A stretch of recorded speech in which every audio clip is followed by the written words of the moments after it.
Hi అండి. ఇదొచ్చేసి Sunday రోజు mini vlog అండి. మార్నింగే మేమెప్పుడు చర్చ్‌కి 6కి అయితే వెళ్తామండి. ఇంకా 6 కల్లా లేవలేకపోయామని చెప్పేసి 8:30 సర్వీస్‌కైతే వెళ్ళామనమాట. ఇంటికొచ్చేసరికి 10:30 అయితే అయింది. ఇంకా మార్నింగ్ వెళ్ళేటప్పుడే టిఫిన్ అయితే చేసి వెళ్ళిపోయాము. ఇంటికి రాగానే డ్రెస్ చేంజ్ చేశాను మా మామయ్య గారికి.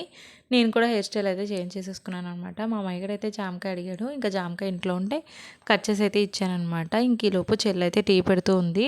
మార్నింగ్ టిఫిన్ చేసి అయితే వెళ్ళాం కానీ టీ అయితే తాగలేదనమాట. ఇంకా టీ అయితే తాగేసాము. నెక్స్ట్ మా మామయ్య గారైతే ఇంట్లో ఒక సీతాఫలం ఉంటే అది కూడా తీసిమ్మని చెప్పేసి అయితే అడిగాడనమాట. వాడికైతే తీసేసి తినిపించేసిన తర్వాత కొంతసేపు అయితే రిలాక్స్ అయిపోయామండి అందరమునే. ఇంకా నెక్స్ట్ అయితే వంట పని అయితే స్టార్ట్ చేశాననమాట.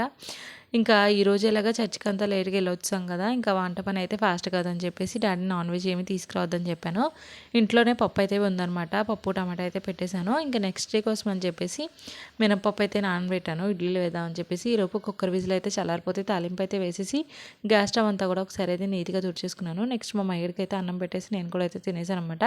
ఈ వీడియో నచ్చితే లైక్ చేసి ఛానల్ అయితే తప్పకుండా సబ్స్క్రైబ్ చేయండి. బాయ్.